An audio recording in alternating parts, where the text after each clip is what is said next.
The ANC's favorite meeting spots in Tehran are all gone. Here is the authentic footage of what happened. As the war between Iran and the United States and Israel continues to wage on, the ANC is in quite a panic. We've seen how they've released press statements calling for de-escalation and offering their condolences for the death of Khamenei, who was a ruthless dictator in all honesty. But beyond that, they'll also be quite worried because a lot of their favorite meeting spots in the city of Tehran in Iran have been destroyed. And this will certainly send the likes of Naledi Pandor into panic. But before we get into this update, could I please remind you to subscribe to the channel if you haven't already? It's entirely free and all you have to do is click on the subscribe button below. You can also support the channel and enjoy some additional benefits by becoming a Power Club member. You can do so by clicking on the join button below the video. Now let's get started. So before we look at the footage itself, I think it's important to remind ourselves which ANC members traveled to Iran and where exactly they met.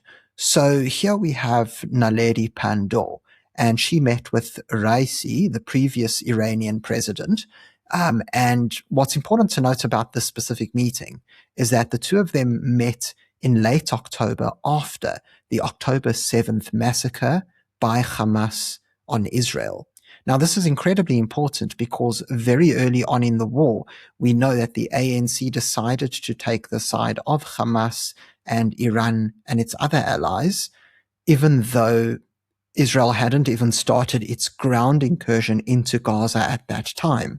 In fact, over here we see that this article was written on the 22nd of October, and that is just a day before Israel began its ground incursion. And so it's quite suspicious to say the least. Now, we don't have exact confirmation of where this specific photograph was taken, but when I did consult with AI to try and do some research, it turns out that it's most likely taken in the presidential halls of Tehran. But what's actually very interesting is that even if it was taken in a different venue, that venue's been destroyed. And the reason I say that is because the IDF has quite literally destroyed all of these main headquarters of the current Iranian regime. What's more, there's also another photo that I'd like us to take a look at because Pandor is not the only person who traveled to Iran. So late last year, South Africans were shocked to hear that the chief of the SANDF also decided to travel to Iran. So here we have a photograph of the chief of staff of the Iranian armed forces along with the SANDF chief and both of their envoys. And so ultimately, this is quite a troubling photo as well. And according to AI, I don't know the exact location, but we know that it was one of those options that I mentioned before. So without further ado, let's watch the authentic footage. All right, so here is a video from the IDF itself showing how it destroyed the IRGC headquarters in Tehran.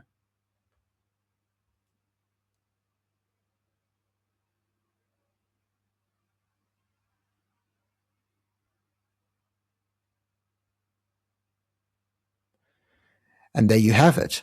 Now, as great as it was to be able to obtain this authentic footage, this is not the only footage of the IDF's latest strikes.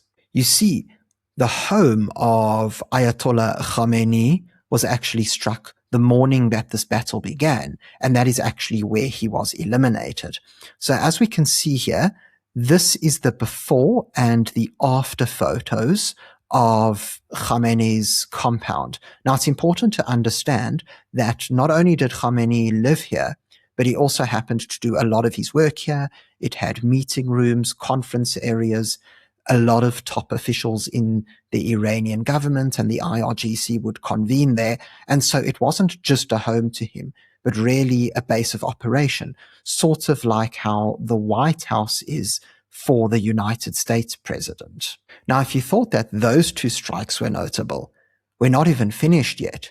Here is an IDF video showing yet another strike that happened, this time on an IRGC intelligence headquarters. So there we have the map of Tehran. Okay, so here they're explaining that the IRGC members were operating from this compound. It was an emergency compound, so it might not have been their primary base of operations, but this just goes to show how deep the IDF's mission has been so far, highly effective.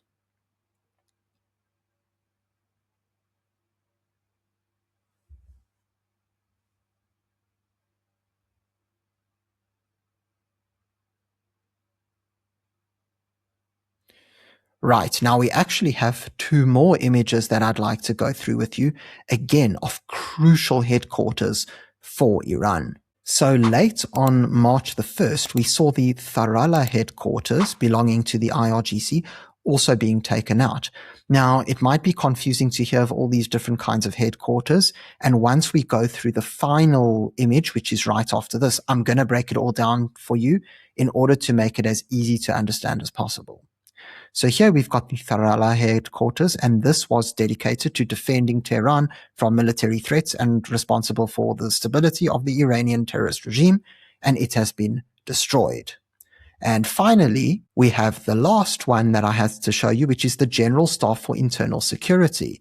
So again, late on March the 1st, this compound was also destroyed, and as explained here, it is the command and control headquarters for the internal security forces, responsible for linking the commanding level with the forces in the field, the headquarters that led the violent repression of the Iranian people's protests. So just to make this one a little bit easier to understand, the General Staff for Internal Security is sort of like the way that the FBI operates, right? Where they're the internal security force. So just like you've got the CIA in America, for example, who are the external intelligence agency, and then the FBI who are internal, this specific headquarters is for the internal force. And so they're very much responsible for the policing within the country, defeating dissidents, breaking down the protests, as we've explained. They could have been responsible for a lot of the killings that happened during that period. And of course, if there were foreign agents, there are known Mossad agents who've been in Iran, then perhaps this specific headquarters has actually been responsible for tracking down foreign agents and apprehending them. So just to make it a little bit easier to understand what we've gone through, now that we've discussed this General Staff for Internal Security, it's important that we now discuss what Tharala is. So Tharala, as I explained, is the defensive headquarters. And what they're really tasked with is making sure that Iran's defensive capabilities are strong and stable. So, for example, when you have the IDF jets or American jets or missiles coming in, Tharala is actually used to coordinate, for example, the air defense systems that Iran has in order to basically protect the country. Now, of course, this hasn't worked very well, and now that Tharala has been taken out, it's going to work even less. Moving on to the headquarters that we saw that was blown up, which I explained was the emergency headquarters. It seems that that was not a primary headquarters that was used, but rather one that a lot of the operatives evacuate to and use under emergency situations such as these. So obviously, knowing that their primary bases have been taken out, they've got to move on to a place like this. And then in the first two videos, those were pretty easy bases to understand. The one was the IRGC's headquarters, or rather the Islamic regime's headquarters, and then the other one was Khamenei's compound. And so there you have it. Of all of the potential places where the ANC rubbed shoulders with all of Iran's elites, they are no more. And now the likes of Naledi Pandor, the SANDF chief, and all those other ANC friends are going to have to look for new allies who are going to be sympathetic to their cause. Thank you very much for watching this video. If you found it informative, please remember to subscribe to the channel for more content, and consider becoming a Power Club member by clicking on the join button below. Until next time, I'm Matthew Cohen, and this is the Power Pod.